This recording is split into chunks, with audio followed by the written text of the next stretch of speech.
Imagina que el ser vivo más grande del planeta, uno que es visible incluso desde el espacio, estuviera desapareciendo. En silencio, bajo el agua.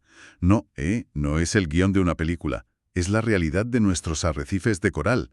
Bienvenidos, hoy nos vamos a sumergir en un análisis que es fascinante, uno que conecta la biología marina con la inteligencia artificial más puntera. La misión es entender cómo la tecnología puede convertirse en los ojos y oídos de los científicos para vigilar uno de los ecosistemas más vitales y a la vez más amenazados de la Tierra. Vamos a desgranar un documento científico que básicamente pone a competir a 3 detectives de inteligencia artificial. Una especie de competición, sí. Exacto, para ver cuál es mejor identificando la salud de los corales con solo mirar una foto submarina. Para empezar a entender la magnitud de esto, el estudio arranca con datos que son, francamente, para echarse a temblar. A los arrecifes se les llaman las selvas tropicales del mar. Y con toda la razón del mundo. Totalmente. El documento señala que cubren menos del 0,1% del océano, pero albergan a más del 25% de toda la vida marina. La Gran Barrera de Coral, por ejemplo, es hogar de más de 9.000 especies conocidas. Es una concentración de vida brutal. Y lo fascinante aquí, que a menudo se nos escapa, es que su importancia va mucho más allá de la biodiversidad. El documento subraya su papel como escudos. Escudos. Sí, son barreras naturales que protegen las costas de tormentas, de la erosión, de las inundaciones. Mucha gente piensa que esto es algo que solo afecta a los peces, pero esa barrera natural protege propiedades, infraestructuras costeras, vidas humanas. Claro. Y, por supuesto, está el sustento directo de millones de personas a través del turismo, de la pesca. Así que no es un problema ecológico que ocurre lejos, es un problema socioeconómico a escala global. Claro, y ahí es donde el estudio se centra en la gran amenaza, el blanqueamiento de coral. El documento lo explica muy bien. Los corales son animales que viven en una simbiosis, una colaboración con unas algas microscópicas. Estas algas viven dentro de ellos, les dan su color y, lo más importante, les proporcionan casi todo su alimento a través de la fotosíntesis. Exacto. Son como sus inquilinos que pagan el alquiler con comida. Buena analogía. El problema es que cuando el coral se estresa, principalmente por un aumento de la temperatura del agua, se pone nervioso y desahucia a sus inquilinos. Expulsa a las algas. Se deshace de ellas. Eso es. Al hacerlo, lo que vemos es su esqueleto de carbonato de calcio, que es blanco. Por eso se le llama blanqueamiento. Y aquí viene lo clave. El coral no está muerto todavía, pero está, literalmente, muriéndose de hambre.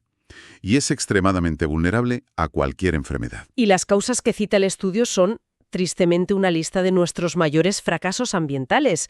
El calentamiento del mar, la acidificación del océano por el exceso de CO2 que absorbe, la contaminación, factores que, como recalca el texto, se ven agravados por la actividad humana. Y le ponen cifras el drama, ¿verdad? Sí.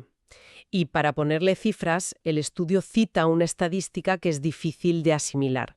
Más del 50% de la Gran Barrera de Coral sufrió un blanqueamiento severo solo entre 2016 y 2017. La mitad. En solo 2 años. Es una velocidad aterradora. Tremendo. Esto nos da una idea de la urgencia del problema y nos lleva a la siguiente pregunta. Si el problema es tan masivo y está bajo el agua, ¿cómo demonios se vigila algo así? No podemos mandar un ejército de biólogos a bucear por miles de kilómetros de costa constantemente. Es logísticamente imposible. Y económicamente inviable. Exacto. Y aquí es donde este estudio propone una solución. Usar la inteligencia artificial. La idea es, en esencia, enseñarle a un ordenador a hacer el trabajo de un experto. Mirar una foto de un coral y emitir un diagnóstico rápido y preciso. ¿Sano o blanqueado? Lo cual suena muy bien. Pero como el propio estudio reconoce, la idea no es del todo nueva. Y aquí es donde se ponen críticos y con razón. Revisan trabajos anteriores y encuentran varios problemas serios que lastraban su utilidad real. A ver, que yo me aclare. ¿Cuáles eran esos problemas? ¿No funcionaban bien o...? Pues para empezar, la precisión era mediocre. Muchos de esos modelos no lograban superar de forma consistente el 80% de acierto. Que puede sonar a una buena nota, un notable. Claro, pero para un sistema de monitoreo científico, un 20% de error es inaceptable. Imagina un test médico que se equivoca 1 de cada 5 veces. No es fiable. Vale, primer problema, la fiabilidad. Entendido. El segundo problema era aún más grave, la generalización. La mayoría de esos modelos se entrenaban con fotos de una zona muy específica, un arrecife en Hawái, por ejemplo. Ah, El resultado era que la IA se convertía en una experta mundial en ese arrecife concreto. Pero si luego le enseñabas una foto de un coral del Mar Rojo con otras especies, otra profundidad, otra turbiedad del agua, el rendimiento se desplomaba. o sea que no servían para una vigilancia global, que es lo que se necesita. Exacto. No eran modelos universales, eran especialistas locales. Y había un tercer problema, ¿no? Uno que puede parecer obvio, pero que es una de las grandes lagunas que el estudio critica. Sorprendentemente, casi nadie se había molestado en hacer una comparación rigurosa, un cara a cara, entre los distintos tipos de modelos de IA. ¿En serio? ¿Sí? Había muchos trabajos aislados con un modelo concreto, pero no una competición justa para ver objetivamente qué enfoque era el mejor para esta tarea que abordaron. Y de una forma muy inteligente. Para superar el problema de la generalización, crearon un conjunto de datos mucho más diverso y robusto. En lugar de ir a un solo lugar, recopilaron 923 imágenes de corales de todo el mundo. ¿Y de dónde la sacaron? Pues fíjate, usando la API de Flickr. De Flickr. ¿La web para compartir fotos? Suena un poco amateur. Al contrario, es una genialidad. Significa que tienes fotos tomadas por cientos de personas distintas, con cámaras diferentes, en condiciones de luz, profundidad y claridad del agua totalmente variadas. Tienes al profesional con el equipo de buceo de miles de euros y al turista con una cámara acuática barata. Claro. Esa suciedad, esa variedad del mundo real es oro puro para entrenar una IA robusta. Se aseguraron de que estuviera bien balanceado, con 485 imágenes de corales blanqueados y 438 de sanos. El objetivo era claro: crear un modelo que no fuera un especialista local, sino un trotamundos, que funcionase en cualquier rincón del planeta. Entendido. Un conjunto de datos global para un problema global. Tiene todo el sentido. Pues bien, con el campo de juego preparado, vamos a conocer a los tres contendientes de este duelo de algoritmos. El estudio los presenta casi como tres detectives con estilos muy diferentes. El primero es la CNN, la red neuronal convolucional. El veterano del grupo, por así decirlo. Exacto, el detective clásico. Funciona como un investigador que peina la escena del crimen con una lupa.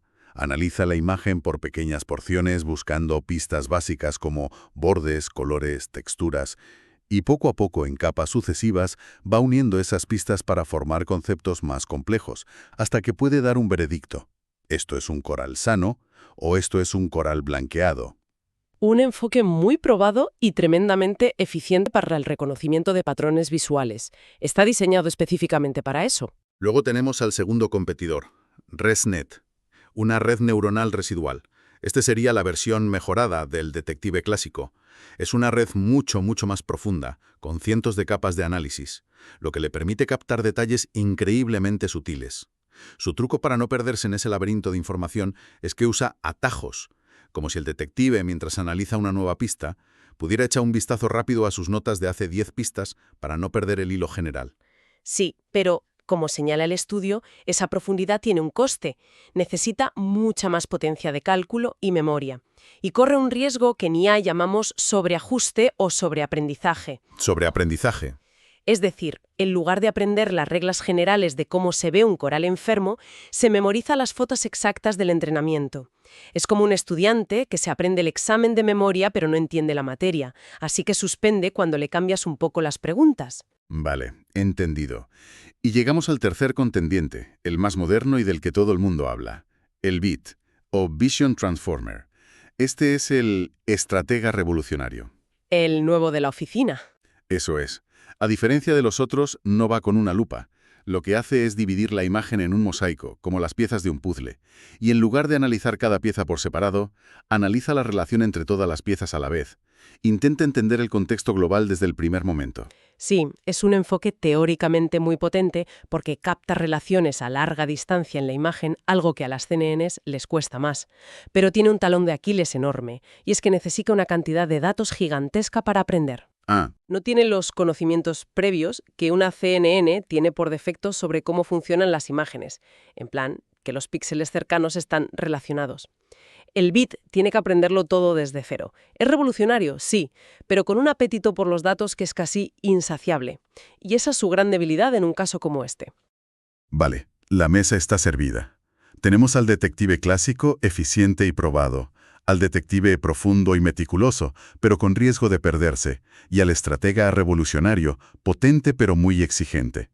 Después de entrenarlos y ponerlos a prueba, llega el momento de la verdad. Yo sinceramente apostaría mi dinero por el bit, el más moderno. ¿Qué dicen los datos? Pues te llevarías una sorpresa.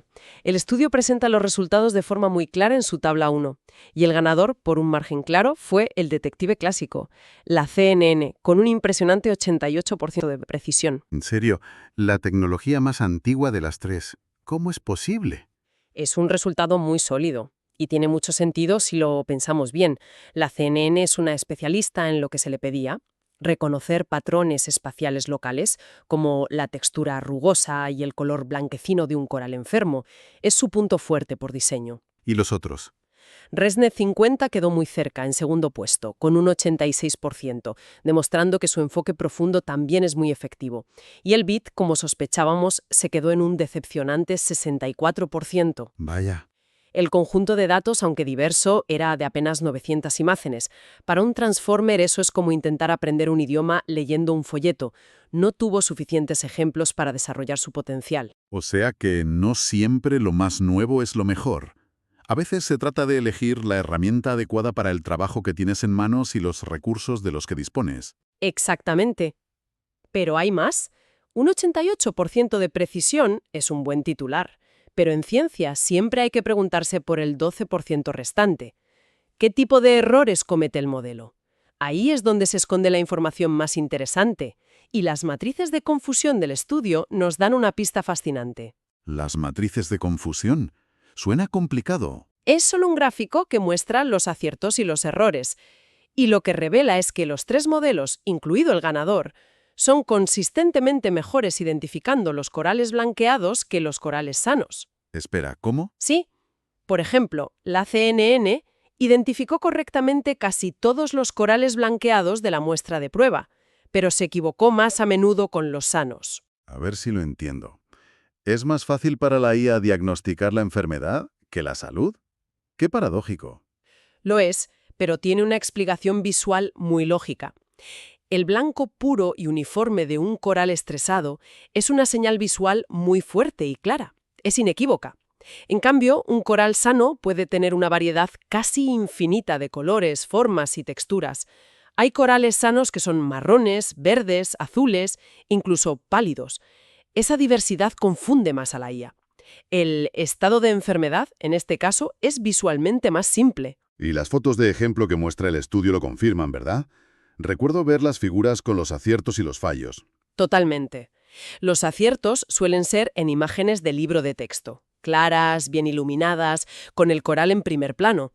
Los errores, en cambio, son mucho más reveladores. Ocurren en fotos borrosas, oscuras, o donde un coral sano tiene un color naturalmente pálido y el modelo lo confunde con uno blanqueado. Claro. Esto nos recuerda que, por muy buena que sea la IA, los desafíos del mundo real, como el agua turbia o una mala fotografía, siguen siendo un obstáculo enorme. Para rematar el análisis de rendimiento, el estudio usa una cosa llamada curva ROC y el valor AUC.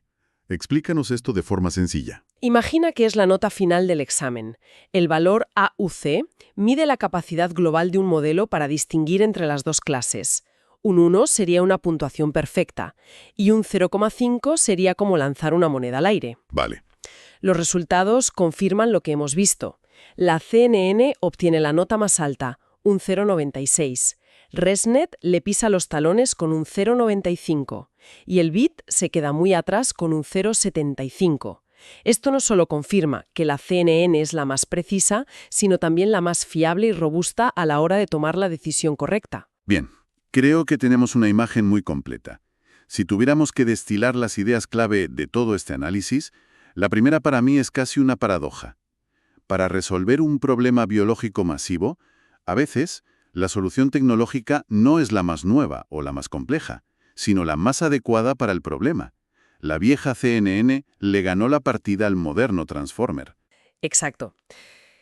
La segunda idea clave para mí es sobre la accesibilidad. Este estudio demuestra que no hace falta ser Google o tener superordenadores para hacer ciencia de datos de impacto. Con un buen conjunto de datos, aunque no sea gigantesco, y un enfoque inteligente, equipos más pequeños, universidades o grupos de conservación pueden contribuir a la vigilancia de los océanos. Democratiza la tecnología en cierto modo. Totalmente. Y eso es un cambio de paradigma. La gran aportación de este trabajo, más allá del concurso de algoritmos, es que presenta un marco de referencia que ellos mismos describen como ligero y flexible. Y eso lo convierte en una herramienta real, no en un experimento de laboratorio. Y eso nos lleva a la pregunta final, la que siempre surge al final de estos análisis.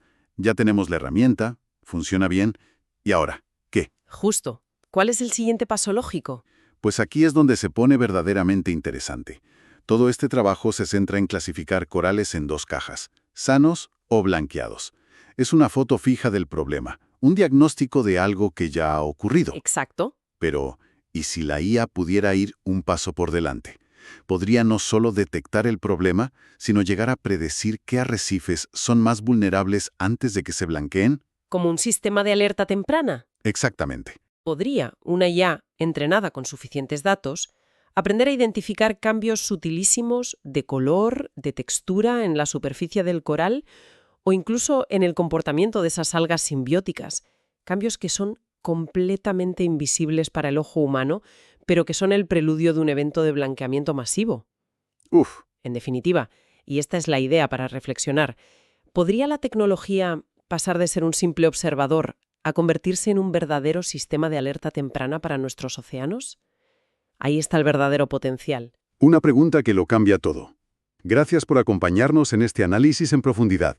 Hasta la próxima.